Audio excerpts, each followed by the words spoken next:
واقعہ سلطان صلاح الدین ایوبی قسط نمبر 232 اپنا اسلامک اسٹوڈیو۔ معزز ناظرین، ایک بار پھر سے آپ کی خدمت میں درخواست کی جاتی ہے کہ دوسرے موضوع پر بننے والی ویڈیو بھی آپ واچ کیا کریں، جو کہ روزانہ شام 6:30 بجے اپلوڈ کی جاتی ہے، تاکہ ہمارے 8 مہینے کی مسلسل محنت کا کچھ صلہ ملے۔ ناظرین، اب پھر سے چلتے ہیں واقعے کی جانب۔ ناظرین، دوسرے 4 سپاہی پہرے کے لیے گئے ہی نہیں۔ چوکی سے کچھ دور رات کی طرح سیاہ چہروں والے کم و بیش 50 آدمی ایک دوسرے کے پیچھے سوڈان کی طرف سے آ رہے تھے۔ 2 آدمی ان سے بہت آگے تھے۔ پیچھے والے تھوڑا سا چل کر رک جاتے تھے، آگے والے 2 آدمی اندھیرے میں ادھر ادھر دیکھتے۔ ناظرین، رات کی آوازوں کو سننے کی کوشش کرتے اور گیدڑوں کی طرح بولتے۔ پیچھے والے اس آواز پر آگے چل پڑتے۔ دور چوکی سے سازوں کے دھیمے دھیمے نغمے سرحد کی خاموش فضا میں بکھر رہے تھے۔ آگے چٹانی علاقہ آ گیا۔ سیاہ چہروں والے کالے کالے سائے چٹانوں میں غائب ہو گئے۔ ان کے پاس برچیاں تھیں، تلواریں اور خنجر بھی تھے، اور ہر ایک نے 4 5 کمانیں اور تیروں کا وزنی خزانہ اٹھا رکھا تھا۔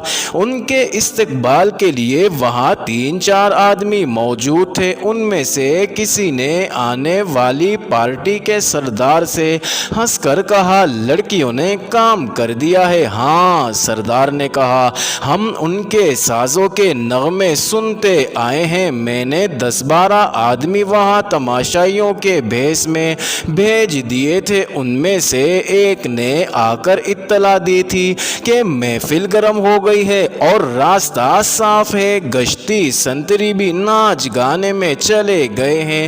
نیل سے بھی اچھی اطلاع ملی ہے۔ استقبال کرنے والوں میں سے ایک نے کہا، ان لوگوں نے لڑکیوں سے صحیح کام لیا ہے۔ 2 سپاہیوں کو جو کل رات اس طرف پہرے پر ہوں گے پھانس لیا گیا ہے۔ میں نے اطلاع بھیج دی ہے، کل رات کم از کم 3 بڑی کشتیاں آ جائیں گی۔ وہ آگے چل پڑے۔ ناظرین، چٹانیں اونچی ہوتی گئی، آگے پہاڑیاں آ گئیں۔ سردار رک گیا اور اس نے ساری پارٹی کو بھی روک دیا۔ اس نے استقبال کرنے والوں سے سرگوشی میں کہا، یہ نہ بھولنا کہ یہ سب حبشی ہیں۔ ان کا مذہب عجیب و غریب ہے اور ان کی عادتیں اور رسومات تمہیں حیران کر دیں گی۔ احتیاط کرنی ہے کہ یہ جیسی کیسی مضحکہ خیز حرکت کریں، اسے احترام کی نگاہ سے دیکھنا۔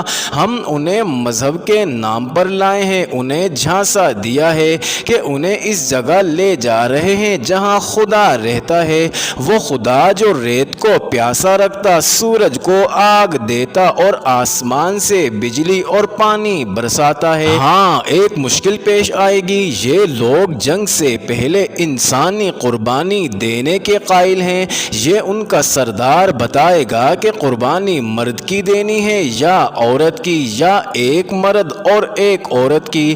اگر ہم نے ان کی یہ رسم پوری کر دی تو پھر انہیں لڑائی میں دیکھنا، قاہرہ کی اینٹ سے اینٹ بجا دیں گے۔ سلطان صلاح الدین ایوبی کی یہ فوج ان کے سامنے ایک دن سے زیادہ نہ ٹھہر سکے گی۔ سردار نے سب سے کہا، سجدے میں گر پڑو، تم خدا کے گھر میں آ گئے ہو۔ سب سجدے میں گر پڑے، سردار کے کہنے پر اٹھے اور سردار کے پیچھے چل پڑے۔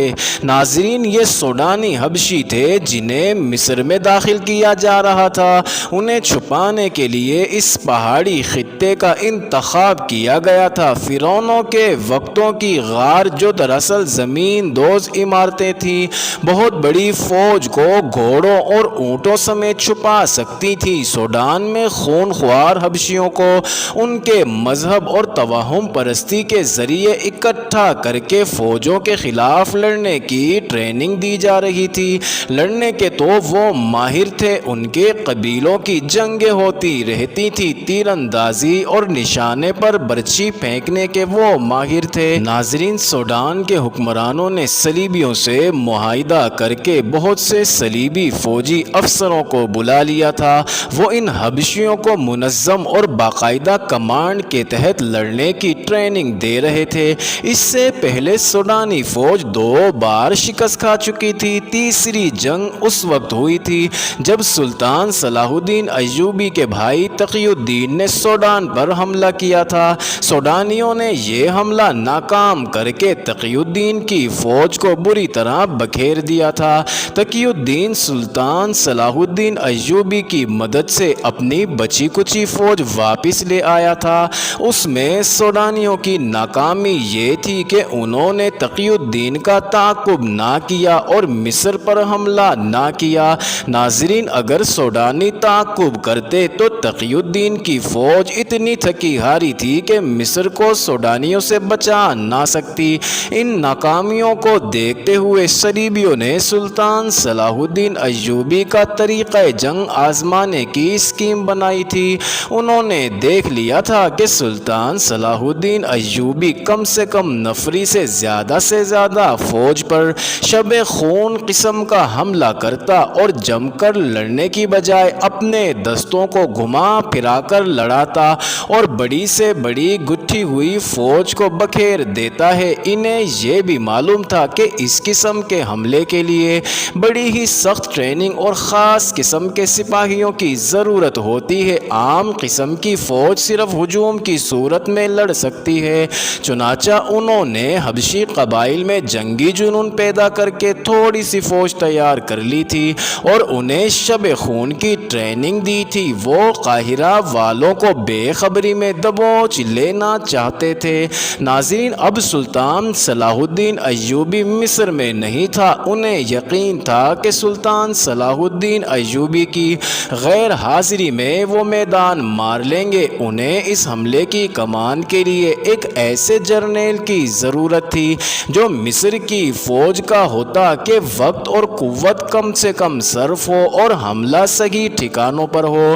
ان کی یہ ضرورت سلطان صلاح الدین ایوبی کے سالار القند نے پوری کر دی تھی۔ ناظرین، سوڈان کے حبشیوں کی فوج کو چھپانے کے انتظامات القند نے ہی کیے۔ اس نے مصری فوج کے 4-5 جونیئر کمانڈر بھی اپنے ساتھ ملا لیے تھے۔ جاسوسوں کے ذریعے اس کا رابطہ سوڈان کے ساتھ تھا۔ اب یہ فوج مصر میں داخل ہو رہی تھی۔ رات گئے تک چوکی پر ناچ گانا ہوتا رہا۔ دوسری چوکی کا کمانڈر وہاں سے اپنی چوکی کے لیے روانہ ہونے لگا تو اس نے اس چوکی کے کمانڈر سے کہا کہ وہ ان لوگوں سے کہے کہ کل رات اس کی چوکی پر آئیں۔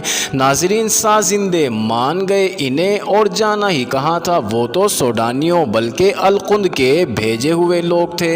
یہ تو انہوں نے جھوٹ بولا تھا کہ وہ کسی کے بلاوے پر اس کے گاؤں جا رہے تھے۔ ان کے ذمے یہی کام تھا کہ ان 2 چوکیوں پر پانی پینے کے بہانے رکیں اور ایسی باتیں کریں کہ چوکیوں کے کمانڈر ان کے جال میں آ جائیں۔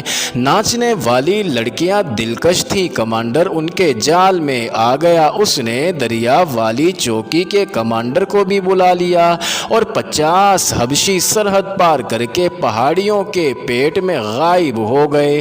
ناظرین، اگلی رات دونوں رقاصائیں دریا والی چوکی پر جا پہنچی اور وہاں بھی رونق پیدا کی گئی جو اس چوکی پر کی گئی تھی۔ رات کے دوسرے پہر دریا کے ساتھ ساتھ گشت کرنے والے 2 سپاہی واپس آ گئے۔ ان کی جگہ دوسرے 2 سپاہی روانہ ہونے لگے۔ انہیں ساتھیوں نے کہا کہ وہ یہ رونق چھوڑ کر نہ جائیں۔ کمانڈر اس وقت لڑکی اور ان کے رقص میں مست ہے، لیکن وہ دونوں یہ کہہ کر چل پڑے کہ وہ اپنے فرض میں کوتاہی نہیں کرنا چاہتے۔ یہ وہی 2 سپاہی تھے جنہیں 2 لڑکیوں نے محبت کا اظہار کر کے کہا تھا کہ وہ اپنے بوڑھے خاوندوں سے نجات حاصل کر کے ان کے ساتھ جانا چاہتی ہیں۔